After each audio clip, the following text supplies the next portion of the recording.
네, 안녕하십니까.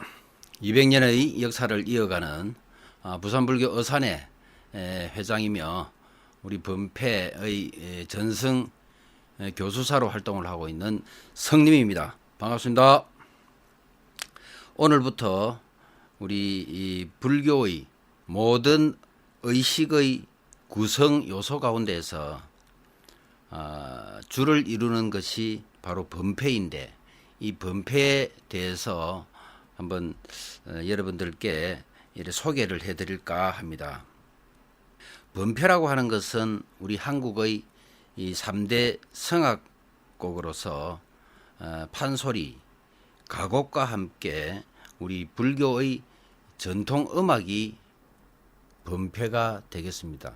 즉 말하자면 범음 범패라고 하는 것인데, 번자라고 하는 것은 만유 근본을 이야기를 합니다.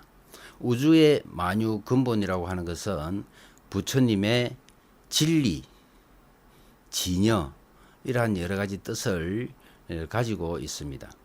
그렇다면 그 범음과 범패는 무엇인가 하면, 즉 말하자면 요즘 이야기를 하자면 작사와 작곡을 이야기를 하겠죠.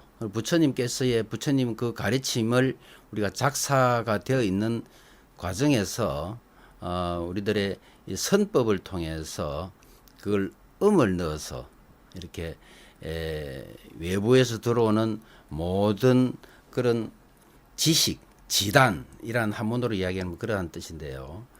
호흡을 멈추고 선정에 들어서 소리를 짓는 것이 바로 범패라고 이야기를 합니다. 그래서 부처님의 가르침을 선정에 들어서 음악으로서 표현을 하고, 또 그 음악으로서 대중에게 부처님의 법을 전달하는 것이 바로 범음 범패라 하겠습니다. 그럼 범음 범패는 바로 노래한다라는 그런 뜻이 되겠죠.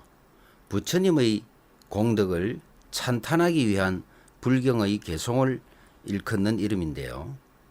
즉 불보살을 받드는 음성 공양의 하나로서 음성에 굴곡을 넣어서 고저가 잘 조율하는 그러한 개송들인데, 거의 부처님의 덕을 찬탄하는 내용이기 때문에 그저 찬탄이라 부르기도 합니다. 부산불교의 제반의식을 교육을 담당하는 그러한 단체가 부산불교 어산회였습니다.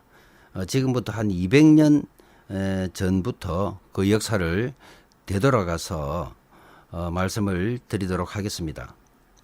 당시 부산에는 연불선이라고 해서 노는 입에 연불이나 하라는 말이 대중 속에 난무할 시절이었고, 그만큼 불교의식이 활발한 시절이었습니다. 금정총림 범어사에 어산교를 준설할 만큼 조직이 왕성한 어산에는 1900년도 범어사 주지 운어스님 당시에 대산스님, 호산스님께서 활발하게 범음범패를 지도해 왔습니다. 당시에는 회자라는 이름을 쓰지를 못했습니다. 그 외정 때죠. 외정 때인데, 그때는 회자라고 한다면 사람이 많이 모이는가 싶어서 그 회자를 쓰지 못하게 했다고 합니다. 그래서 우리가 계모임 할 때 그러한 개자를 썼죠. 어산계라고 이렇게 되어 있습니다. 그리고 범어사 어산교라는 그 다리가 있는데, 그 다리에도 보면 비문에 어산계라고 지금 쓰여져 있습니다. 활발하게 그 당시에는 이 불교 의식이 많이 왕성했는데요. 대산스님께서는 그 당시에 1942년 대산집이라는 범패의 귀감집을 편찬하기도 하였습니다. 그러나 1945년 해방이 되고부터는 조선불교 중앙총무원 설치 후에 어산계는 민속 사물 등으로 대중과 함께 연불하면서 또 어깨춤을 또 추고 하는 그러한 행위가 마치 무속 행위처럼 간주하여서 아주 유명무실하게 됩니다. 1950년 6.25 동란이 일어나고 많은 전쟁의 희생자가 생기면서 어산의 스님들은 다시 중생구제와 포교를 위해 힘을 합치게 됩니다. 그 후 1951년 신창동 현 대각사에서 동명스님을 회장으로 추대하고 법퐁, 남진, 대붕, 함어스님을 임원진으로 개편하고 당시의 주 범패인은 벽파스님, 오경명스님, 원봉스님, 신동월스님, 대붕스님, 영봉스님, 치봉스님, 성봉스님, 만화스님 등이 활동하면서 호국 영령과 전쟁 희생자들의 위령제를 대대적으로 봉행해 왔으며 이 당시에 부산 불교는 의식 불교로서 대성화를 이루었습니다. 1962년도 이해 어산회장의 영파스님, 강사의 용운스님으로 임원 개편하여 정기적 어산수련을 해왔으며 결국 1972년 부산직할시 무형문화재 1호로 범원범패가 지정이 되었습니다. 공교롭게도 이듬해 용운스님께서는 범패의 음원만 남겨두고 고요한 입적에 들어서 범원범패 지정이 해제가 되었습니다. 또한 당시에는 의식 간소화 운동을 전개하여 금강경 봉독만으로 의식 대부분을 차지할 만큼 재래 의제는 간소화되고 각 종단마다 법요식이 다양하게 변모하고 전통적인 범원범패는 점차로 빛을 잃어가고 있었습니다. 하지만 어산의 회원으로 활동하였던 몇몇 스님들은 지속적으로 어산 수련회를 개최하였고 당시 주 범패인은 영봉, 영담, 홍운, 구암, 해융, 청공, 영봉, 만산, 응산 스님 등이 활동을 해왔으며 무형문화재 1호인 범원범패를 되찾기 위해 자료 수집과 논문 등을 집필하고 매년 범원범패 시범을 보였으며 부산시 민속경연대회에 출전하여 왔습니다. 1989년, 1990년을 출전하여 장려상을 수여하고 1992년 최우수상을 받아서 전국 민속경연대회 부산시 대표로 출전하여 공로상을 받고 이듬해 부산시 무형문화재 제9호로 재지정이 되었습니다. 그때 지정 이름이 바로 부산 영산제가 되겠습니다. 여기서 우리 청취자 여러분들과 잠시 공부를 해야 할 것이 있는데요. 어산이란 도대체 무엇인가 해서 말씀을 드리도록 하겠습니다. 어산이라고 하는 것은 물고기 어자 매산자가 되겠습니다. 물고기 어자는 물에서 사는 게 되겠죠. 그 물이라고 하는 것은 우리 불교에서는 아주 성스러운 그런 것인데요. 즉 말하자면은 물은 바로 불보살을 우리는 이야기를 합니다. 맑음을 뜻하는 것이고 물이 있는 곳에는 항상 달이 비추이게 마련인 것입니다. 거기서 보면은 우리 옛날 곡이 나오죠. 강강수월래, 강이면 강마다, 물이면 물이 있는 곳에 달이 뜬다라는 그런 내용이 되겠죠. 그런 이미 세종대왕의 이 월인 청강지곡도 있겠죠. 우리 개송 중에서 74구 중에서도 청강유수 청강월이라는 개송이 있습니다. 그만큼의 강이 있으면 물이 있고요. 그 물 속에서 물이 맑아야만이 달이 비춰지듯이 우리네 마음 또한 역시 맑은 마음이면 항상 부처님의 그 마음이 이렇게 떠오르게 되는 것이죠. 그래서 우리는 항상 부처님은 내 마음속에 있다라고 하는 것이 바로 이러한 뜻이 되겠습니다. 그래서 어산이라고 하는 그 자체가 바로 부처님이고 불보살이고 하는 그런 의미가 되겠고요. 산이라고 하는 것은 우리는 수행을 이야기를 합니다. 물고기를 우리는 보면 목탁의 형상은 물고기죠. 선인네들은 잠을 자지 아니하고 물고기가 잠을 자지 아니하듯 선인네들도 잠을 자지 아니하고 목탁을 치고 수행을 한다 이겁니다. 그래서 산이라고 하는 의미도 아주 수행하는 그 의미인데 오르고 내리고 하는 그러한 것들이 바로 수행의 과정이 되겠습니다. 그래서 어산이라고 하는 그 자체가 바로 선인네들의 수행하는 그 훈습의 하나의 단계가 되겠고요. 물론 범패 이러한 자체를 또 어산이라고 하기도 하고 우리가 조조의 삼남이 어산 지방에 이렇게 유배에 간 거죠. 그래서 어산 지명이 바로 어산인데 그렇게 해서 범천의 소리를 들었다 해서 우리가 그때부터 어산이라고 우리가 이름을 지어지게 되었습니다. 그럼 그 어산에서 어떠한 우리 이 공부를 해왔는지 하는 이런 부분들을 여러분들과 함께 또 말씀드리도록 하겠습니다. 범패에는 사성이라는 게 있습니다. 평성, 상성, 거성, 입성. 평성이라고 하는 것은 아주 낮은 소리로 시작하는 것을 말하는 것인데 아주 애이한한다. 구구절절한 그러한 소리들을 말하는 것이고요. 또 상성이라고 하는 것은 약간 음을 높여서 하는 것인데 힘쓸 여자를 써서 여의거한다.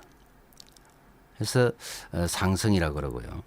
그리고 거성이라고 있는데 아주 맑은 소리로서 멀리까지 들리는 그런 음이 아주 높은 그런 소리들을 거성이라고 합니다. 또 입성이라고 있는데 바로 지기촉이라고 하는 소리인데 아까 산을 이야기를 했습니다만 산을 오르면은 또 하염없이 내려오는 게 있습니다. 그래서 이 입성이라는 게 바로 지기촉 산에서 높은 곳에서 뚝 떨어지는 그러한 소리들을 이야기를 합니다. 이러한 소리들을 8가지 소리에 맞춰서 범음을 짓습니다. 우리 부산불교에는 아주 기본 성법이 있는데 그 기본 성법은 거불이라고 해서 부처님을 부르는 소리, 부처님을 모시는 소리. 우리가 불공을 할 때 항상 제일 먼저 하는 게 천수경이고 그 다음에 거불을 합니다. 나무 불타부중 광림법회, 나무 달마부중 광림법회, 나무 승가부중 광림법회. 해당되는 그러한 부처님을 한 분 한 분 부르는 것을 거불이라고 이름합니다. 우리 부산에는 이 기본 성법을 바로 거불성이라고 합니다. 그래서 한 단계 한 단계 올려서 내리고 하는 것을 바로 이것을 거불성이라고 하는데 먼저 나무를 이렇게 우리가 이야기를 하면 쭉 풀어서 나암무우 해서 쭉 풀어서 갑니다. 나자로 시작해서 암무로 이렇게 끝이 나는 거죠. 그래서 한번 시범을 보이게 되면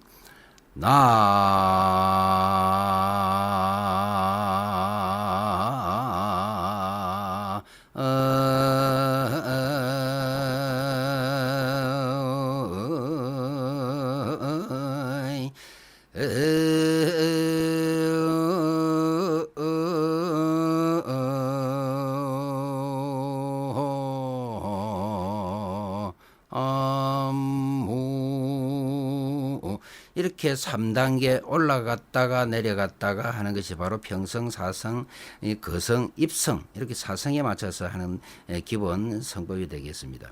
이것을 우리 기본 성법을 통해서 모든 이 거불성을 통해서 모든 사구성이라든지 또 지소리라든지 겹소리라든지 이러한 소리를 짓게 됩니다.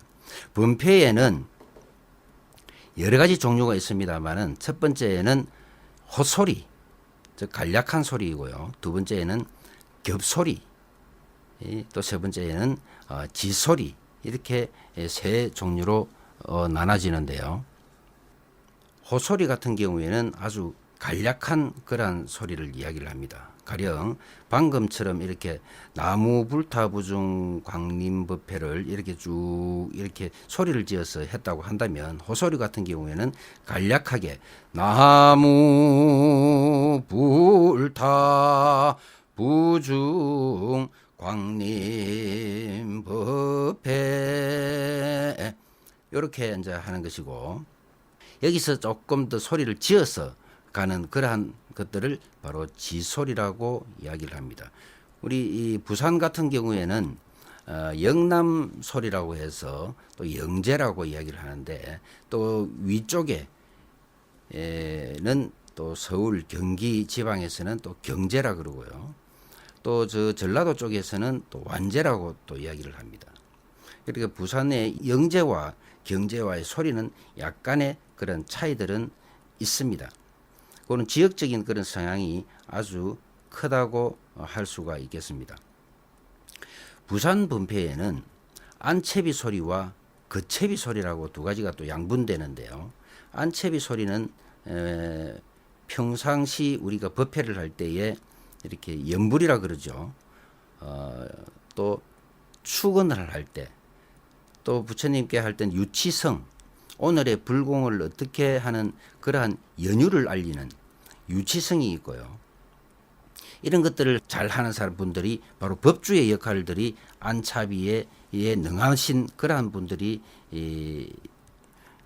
우리가 법주라고 이야기를 하면서 이것을 통틀어서 안채비 소리라고 이야기를 합니다. 거채비 소리라고 하는 것은 걸청성이라든지 우리가 49제를 지낼 때, 안 그러면 천도제를 지낼 때 우리 스님네들이 하는 소리들이 많이 있죠.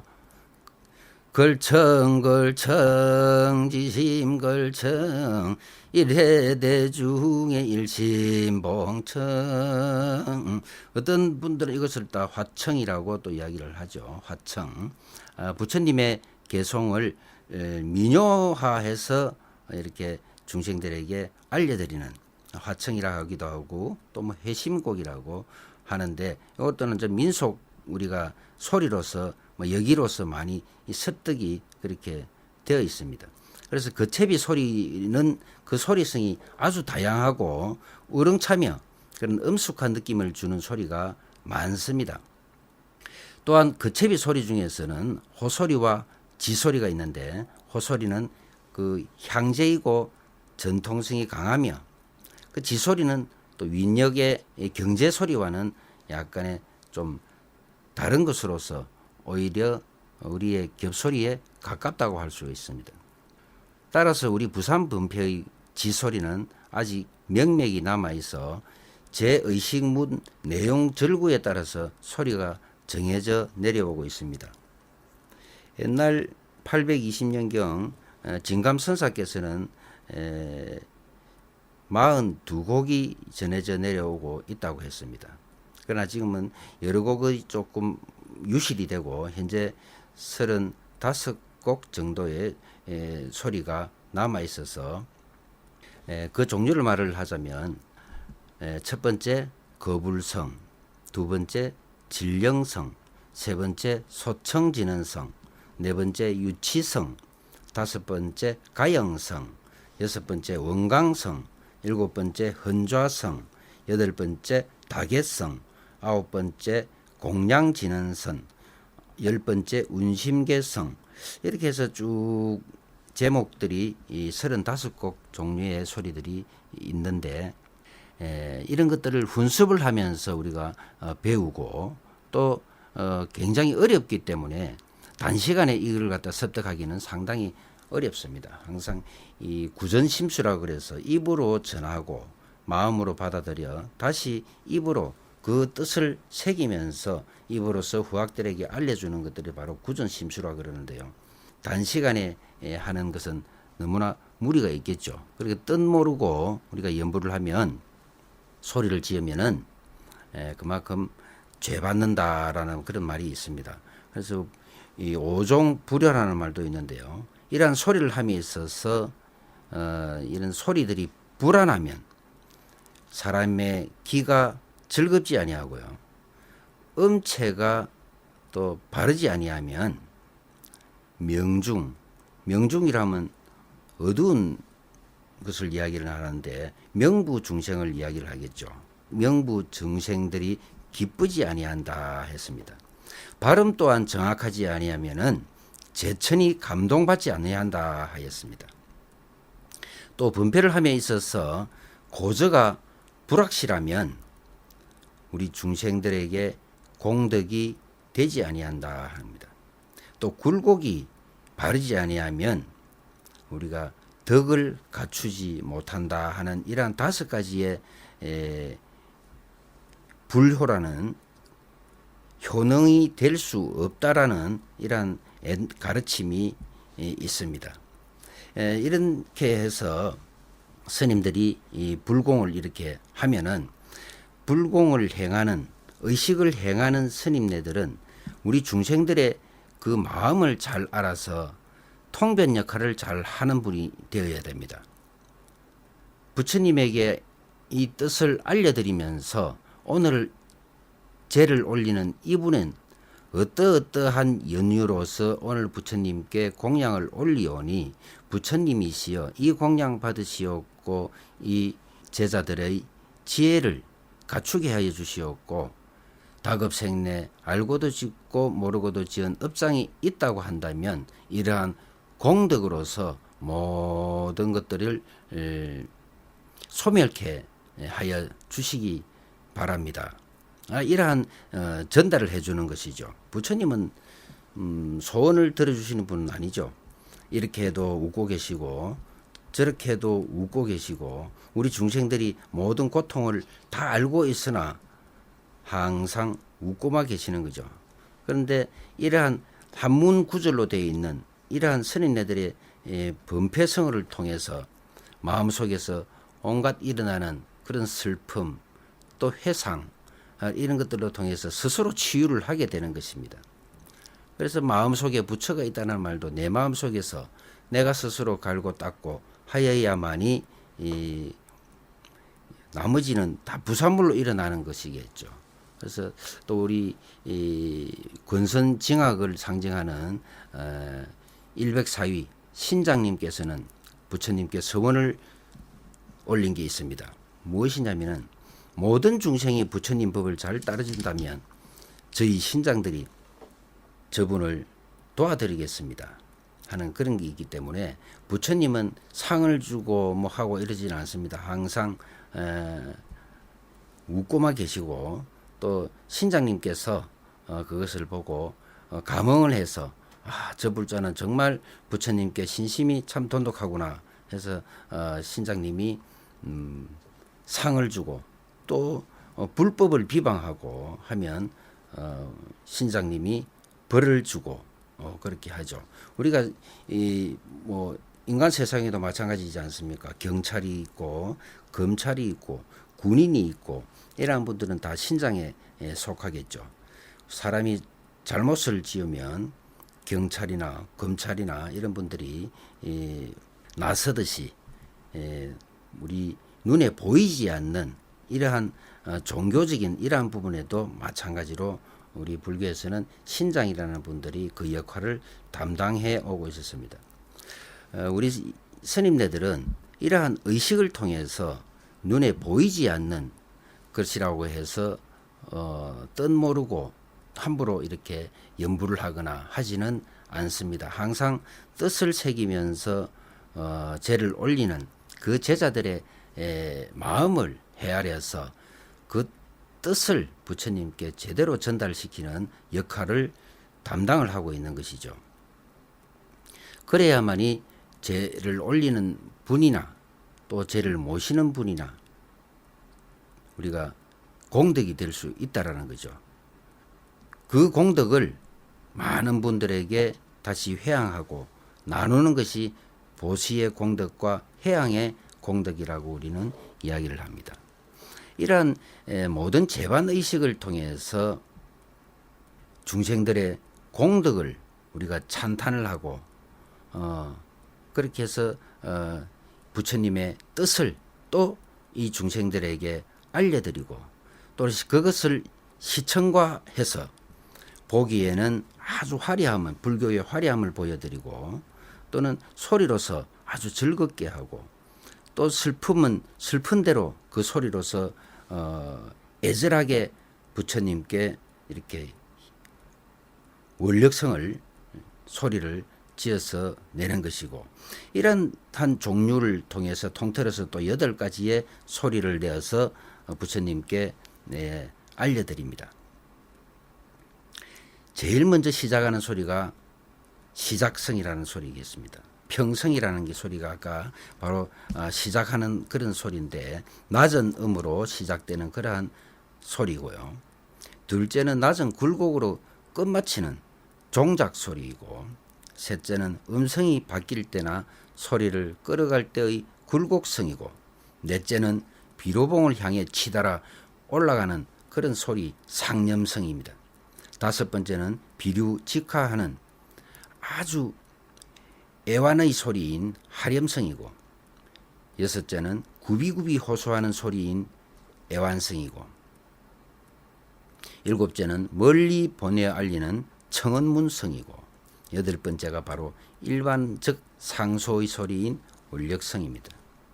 네, 오늘은 여기까지 소개를 해드리고 그동안 참 어려운 이러한 이야기들을 앞으로 이러한 부분들을 통해서 하나씩 짚어갈까 합니다. 오늘은 그 논문과 그 역사와 또 의산의 교수법에 대해서 소개를 해드렸는데 다음 시간에는 이 소리 하나하나씩 풀어서 우리 여러분들 알기 쉽게 이렇게 다가가는 그러한 설명을 해드리도록 하겠습니다. 감사합니다.